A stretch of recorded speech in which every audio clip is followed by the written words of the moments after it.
بسم اللہ الرحمن الرحیم قال النبی صلی اللہ علیہ وسلم الدعاء مخ العبادہ او کما قال علیہ الصلاۃ والسلام۔ اس حدیث مبارکہ میں حضور نبی کریم صلی اللہ علیہ وسلم نے دعا مانگنے کی ترغیب ارشاد فرمائی اور یہ بتایا کہ دعا جو ہے وہ تمام تر عبادات کا مغز ہے۔ اور دعا کے متعلق تو اللہ رب العزت خود ہی قرآن پاک کے اندر ارشاد فرماتے ہیں کہ وَإِذَا سَأَلَكَ عِبَادِي عَنِّي فَإِنِّي قَرِيبٌ أُجِيبُ دَعْوَةَ الدَّاعِ إِذَا دَعَانِ فَلْيَسْتَجِيبُوا لِي وَلْيُؤْمِنُوا بِي۔ اللہ رب العزت بھی ارشاد فرماتے ہیں کہ نبی جی وہ آپ سے میرے متعلق پوچھتے ہیں کہ اللہ کہاں ہے، آپ ان کو بتا دیجئے کہ وہ تمہارے جو ہے بہت زیادہ قریب ہے، حتیٰ کہ لکھا ہے کہ اللہ تمہاری شاہ رگ سے بھی زیادہ قریب ہے۔ اور اس پر بسا اوقات انسان سوچتا ہے کہ اللہ ہماری شاہ رگ سے زیادہ قریب کس طرح ہے۔ اس کی علماء نے ایک بڑی پیاری مثال دے کر سمجھایا، فرمایا جس طرح تمہاری ایک شہادت کی انگلی ہے اور اس کے ساتھ بڑی انگلی ہے، ان دونوں انگلیوں کے درمیان فرمایا ایک تنکا رکھو اور پھر بند کرو۔ اب یہ دیکھو کہ تمہاری جو ہے شہادت کی جو انگلی ہے اس کے زیادہ قریب وہ تنکا ہے یا یہ بڑی انگلی ہے، تو انسان کو صاف سمجھ آ جاتی ہے کہ ہماری جو ہے شہادت کی انگلی کے زیادہ قریب تنکا ہے، پھر اس کے بعد جو ہے فرمایا آگے بڑی انگلی ہے۔ تو اس طرح فرمایا اللہ تمہاری شاہ رگ سے زیادہ قریب ہے۔ اور آگے اللہ رب العزت فرماتے ہیں کہ اللہ سے دعا کیا کرو، اللہ اپنے بندوں کی، دعا کرنے والوں کی دعا کو قبول فرماتے ہیں۔ اور یہ بات یاد رکھنا کہ جو انسان اللہ کی ذات سے دعا نہیں کرتا وہ انسان اللہ کو بڑا ہی ناپسند ہے۔ ایک دوسری جگہ پہ اللہ رب العزت نے ارشاد فرمایا وَقَالَ رَبُّكُمُ ادْعُونِي أَسْتَجِبْ لَكُمْ إِنَّ الَّذِينَ يَسْتَكْبِرُونَ عَنْ عِبَادَتِي سَيَدْخُلُونَ جَهَنَّمَ دَاخِرِينَ۔ اللہ رب العزت ارشاد فرماتے ہیں وَقَالَ رَبُّكُمُ ادْعُونِي أَسْتَجِبْ لَكُمْ، اللہ فرماتے ہیں تمہارا رب خود کہتا ہے کہ تم مجھ سے دعا کیا کرو کہ میں تمہاری دعاؤں کو قبول کرتا ہوں۔ اور دوسری جگہ اللہ نے آگے ہی ارشاد فرمایا إِنَّ الَّذِينَ يَسْتَكْبِرُونَ عَنْ عِبَادَتِي، فرمایا جو بندے اللہ سے دعا مانگنے میں تکبر کرتے ہیں، یعنی یہ ضرورت ہی محسوس نہیں کرتے کہ ہم اللہ سے مانگیں، اللہ فرماتے ہیں سَيَدْخُلُونَ جَهَنَّمَ دَاخِرِينَ، میں اپنے ایسے بندوں کو ذلیل کر کے جہنم میں داخل کروں گا۔ تو جو انسان اللہ کی ذات سے دعا نہیں مانگتے اللہ کو ایسے بندوں پہ بہت زیادہ غصہ آتا ہے۔ اور حضور نبی کریم صلی اللہ علیہ وسلم کی ایک حدیث پاک کا مفہوم بھی ہے، آپ علیہ الصلاۃ والسلام نے ارشاد فرمایا اللہ تمہارا بڑا باحیا ہے اور کریم ہے، اور اللہ کو اس بات سے شرم آتی ہے کہ اللہ کا ایک بندہ اپنے ہاتھ اٹھا کر اللہ سے کچھ مانگے اور اللہ رب العزت اپنے اس بندے کے خالی ہاتھ واپس کر دے۔ فرمایا اللہ کو اس بات سے شرم آتی ہے۔ تو اللہ رب العزت جو ہے اپنے بندے کو دینے کے لیے تیار بیٹھے ہیں، اللہ چاہتے ہیں میرا بندہ مجھ سے مانگے اور میں اپنے بندے کو عطا کروں،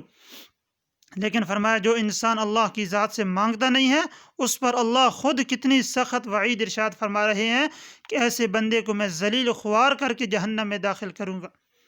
اور حضور علیہ الصلاۃ والسلام نے ارشاد فرمایا اللہ کے بعض نیک بندے تو ایسے ہیں کہ وہ چھوٹی چھوٹی چیزیں بھی اپنے اللہ سے مانگتے ہیں، حتیٰ کہ فرمایا اگر ان کے جو ہے جوتے کا ایک تسمہ ٹوٹ جاتا ہے وہ بھی وہ اپنے اللہ سے مانگتے ہیں۔ اس لیے جو ہے مجھے اور آپ کو ہر وقت اپنے اللہ سے مانگتے رہنا چاہیے، اور اللہ اپنے بندے کی دعا کو ضرور بالضرور قبول فرماتے ہیں۔ یہ جو مجھے اور آپ کو شکوہ ہوتا ہے کہ اللہ ہماری دعا تو قبول ہی نہیں کرتے، یہ بات دل سے نکال لینی چاہیے۔ ہاں یہ بات ضرور ہے، فرمایا انسان جو اللہ سے دعا کرتا ہے اللہ اپنے اس بندے کی بسا اوقات دعا تو وہ قبول نہیں کرتے ہیں، وہ نہیں دیتے، دعا قبول ہو جاتی ہے لیکن وہ چیز بندے کو نہیں دیتے جو بندہ مانگتا ہے، بلکہ بسا اوقات فرمایا بندے کو وہ چیز اللہ دے دیتے ہیں جو اس دعا سے اس کے لیے بہتر تھی۔ اس وقت فرمایا بسا اوقات بندے کے اوپر کوئی آنے والے وقت میں کوئی مصیبت اور تکلیف ایسی ہوتی ہے اللہ اس دعا کے صدقے سے بندے سے اس تکلیف کو ہٹا دیتے ہیں۔ جیسے بسا اوقات حادثات ہوتے رہتے ہیں اور بندہ سوچتا ہے کہ یہ میرا بہت بڑا حادثہ ہونے والا تھا، اگر یہ نہ ہوتا تو بس یوں حادثہ ہو جاتا، یہ جو یوں ہو جانا تھا یہ کس وجہ سے نہیں ہوا، یہ بسا اوقات پیچھے ہماری کوئی دعا ایسی ہوتی ہے کہ جو اللہ رب العزت اس دعا کو قبول کر کے وہ چیز نہیں دیتے، بلکہ آگے اس آنے والے حادثے کو اللہ ہم سے ہٹا دیتے ہیں۔ یہ اس لیے فرمایا کہ بندہ اللہ سے ہر وقت دعا کرتا رہے، یا تو بعین ہی وہ چیز مل جائے گی، اور اگر وہ نہیں ملے گی تو فرمایا کہ اللہ کسی آنے والی بڑی مصیبت اور آفت کو ہم سے ہٹا دیں گے۔ اور چھوٹی چھوٹی چیزیں اللہ سے مانگیں، جیسے حضور علیہ الصلوۃ والسلام نے ارشاد فرمایا بعض بندے اللہ کے نیک ایسے ہیں کہ اللہ سے چھوٹی چھوٹی چیزیں مانگتے ہیں، جوتے کا تسمہ ٹوٹ گیا وہ بھی اللہ سے مانگ رہے ہیں۔ اور حضور صلی اللہ علیہ وسلم کو ایسی دعائیں پسند تھیں، فرمایا جن کے اندر الفاظ کم ہوں اور ان کا معنی بہت زیادہ ہو، یعنی تھوڑے الفاظ کے اندر بندہ اللہ سے زیادہ مانگ لے۔ جیسے حضور علیہ الصلوۃ والسلام کی محبوب دعاؤں میں سے ایک یہ بھی تھی، ربنا آتنا فی الدنیا حسنہ وفی الآخرۃ حسنہ وقنا عذاب النار۔ مختصر الفاظ ہیں، لیکن اس میں حضور علیہ الصلوۃ والسلام نے ہمیں کیا تعلیم دی، فرمایا اس کے اندر بندہ اللہ سے یہ مانگتا ہے ربنا آتنا فی الدنیا حسنہ، اے اللہ مجھے دنیا کی تمام تر خیریں عطا فرما دے۔ تمام تر خیریں اس کے اندر آ گئیں، اور آگے فرمایا وفی الآخرۃ حسنہ، اور اے اللہ آخرت کی بھی تمام خیریں مجھ کو عطا فرما دے۔ اور آخر میں وقنا عذاب النار، 3 جملے ہیں، 3 جملوں میں حضور نے کتنی بڑی دعا ہمیں سکھا دی، اور آخر میں کہتا ہے وقنا عذاب النار، اے اللہ مجھے جہنم کی آگ سے بھی بچا لے۔ تو یہ حضور صلی اللہ علیہ وسلم کو ایسی دعائیں جو ہے وہ بہت زیادہ محبوب تھیں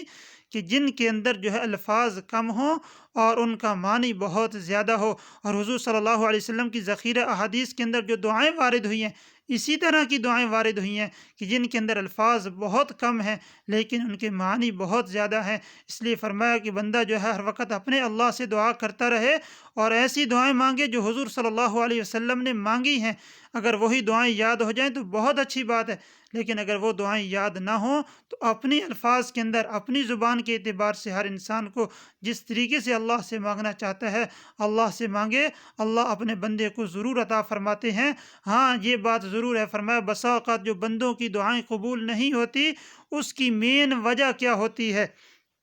ہمارا شکوہ اللہ کی ذات پر ہوتا ہے کہ اللہ ہماری دعا قبول نہیں کرتے۔ حضور علیہ الصلوۃ والسلام نے ارشاد فرمایا جو دعا قبول نہیں ہوتی اس کی وجہ یہ ہوتی ہے کہ بندے کی پیچھے جو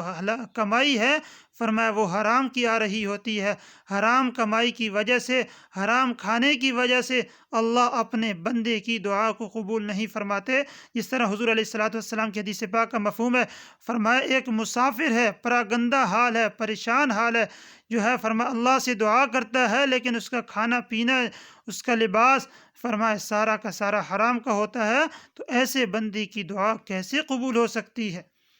ایسے بندے کی دعا قبول نہیں ہوتی۔ تو جس کو یہ شکوہ اللہ کی ذات پر ہوتا ہے کہ میری دعا قبول نہیں ہوتی، گویا اس کو اپنے پیچھے دیکھنا چاہیے کہ میری کہیں کمائی جو ہے وہ حرام کی تو نہیں آ رہی، کھانا پینا حرام کا تو نہیں ہے، اور اگر ایسی بات نہیں ہے تو پھر یہ سمجھ لے کہ اللہ مجھے وہ چیز تو نہیں دیتے لیکن اس کے بدلے میں اللہ جو ہے مجھ سے کوئی نہ کوئی مصیبت اور آفت ہٹا دیتے ہیں، یا پھر فرمایا اللہ تیسری چیز بندے کو یہ دیتے ہیں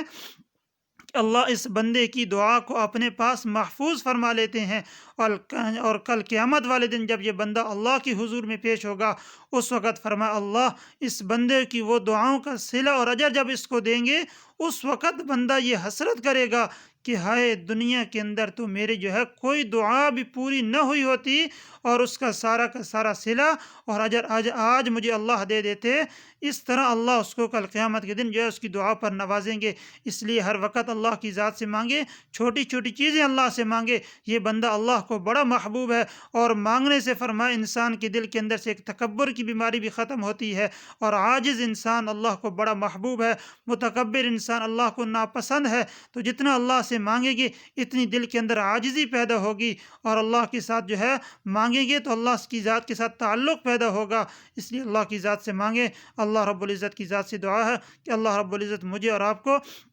اپنی ذات سے مانگنے کی توفیق عطا فرمائے۔ وآخر دعوانا ان الحمد للہ رب العالمین۔